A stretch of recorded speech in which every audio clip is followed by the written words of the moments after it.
নমস্কার, আমি Rakesh. Next level learning আপনাদের স্বাগত জানাই। আপনারা বাড়িতে কিভাবে পাপড়ি চাট বানাবেন তারই আমি একটা সহজ পদ্ধতি আপনাদেরকে দেখাবো।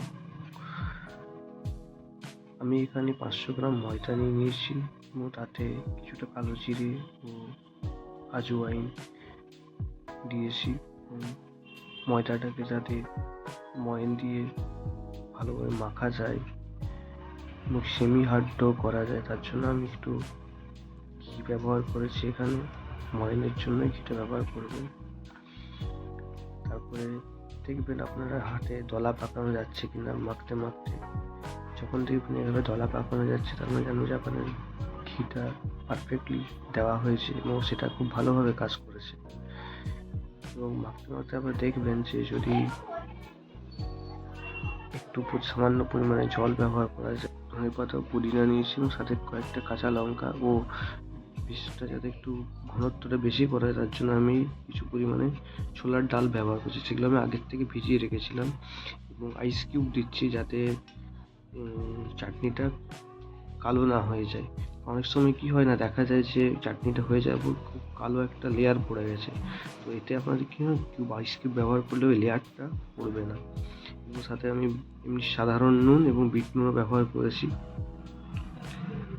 আটাটাতেও নুন ব্যবহার করবেন, ঠিক আছে? না ব্যবহার করলে পাপড়ি চাট নুন ঠিক লাগবে না। আটাটাও নুন ব্যবহার করবেন, ওটা আমি মিক্স করেছি বলতে।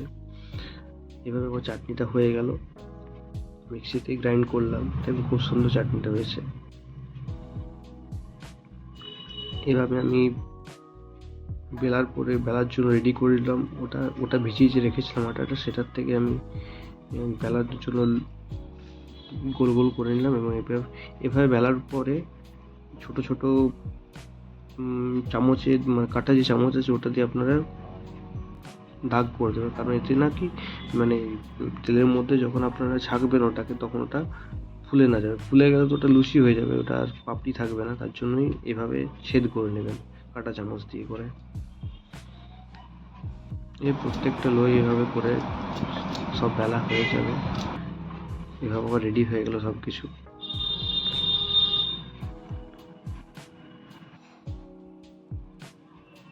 এবার আমি কড়াইতে তেল দিয়ে নিয়েছি। তেলটা একটু গরম যখনই হয়ে যাবে তখন আমি ওগুলোকে ফ্রাই করা শুরু করব। তার জন্য রেডি করে নিই সব কিছু। এভাবে ফ্রাই করলাম। প্রত্যেকটা এভাবে ফ্রাই করে নেবেন। দেখবেন যাতে ফ্রাই করার সময় উল্টো পাল্টো করে দেখতে এবং এটা দেখুন কত ক্রাঞ্চি হয়েছে। আমি ওটা দেখালাম, খুব সুন্দর হয়েছে। এই আওয়াজটা যখন আসবে বুঝতে পারবে যে আপনাদের পাপড়িগুলো খুব সুন্দর হয়েছে।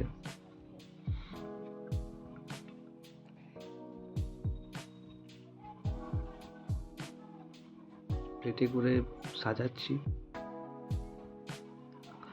এভাবে সাজিয়ে করতে খুব ভালো লাগবে, দেখবেন বাড়িতে একবার বানিয়ে।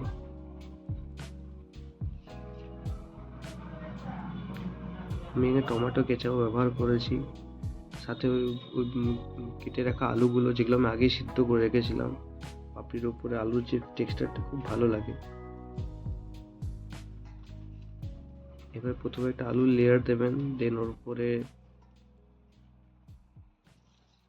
টক দই দেবেন। দইটা বাড়িতে বানাতেও পারেন অথবা দইটা কিনেও আনতে পারেন। এভাবে দই, তারপরে ওই ধনেপাতা যে চাটনিটা করে, ধনেপাতা পুদিনা যে চাটনিটা করেছিলাম, উপরে একটু সেও দিয়ে দেবেন, আরও ভালো লাগবে। এবং চাট মশলা থাকলে চাট মশলা ইউজ করতে পারেন, লবণ, একটু গোলমরিচ।